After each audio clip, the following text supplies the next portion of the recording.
Hi ನಮಸ್ಕಾರ, ನಾನು ರೂಪಾ ಅಯ್ಯರ್, ಆಧ್ಯಾತ್ಮ ಚಿಂತಕಿ ಮತ್ತು ಚಿತ್ರ ನಿರ್ದೇಶಕಿ.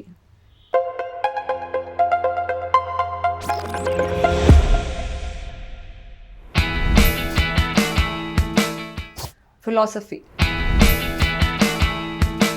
ರೀಜ್ನಲಿ of course Puttanna Kanagal sir, of course Sanjay Leela ಬನ್ಸಾಲಿಜಿ, Kaviratna Kalidasa, Ranganayaki, ಎರಡು ಹೇಳ್ಬಿಡ್ತೀನಿ.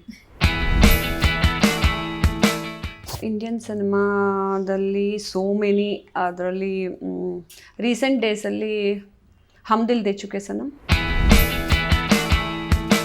ರಾಜ್ಕುಮಾರ್ ಸರ್, ಅದರಲ್ಲೂ ಇದ್ದಾರೆ Rajkumar, Vishnuvardhan and Ambareesh sir, Anantnag sir. That is eternal love and eternal connection and energy. Multi tasking ಕಲಿಬೇಕು ಮತ್ತು ಪ್ಯಾಷನ್ ಇರಬೇಕು, ಹುಚ್ಚರ ಥರ. Direction is nothing but love and passion towards any project you pick up. Lord Krishna, ದೇವಿ ಎಲ್ಲ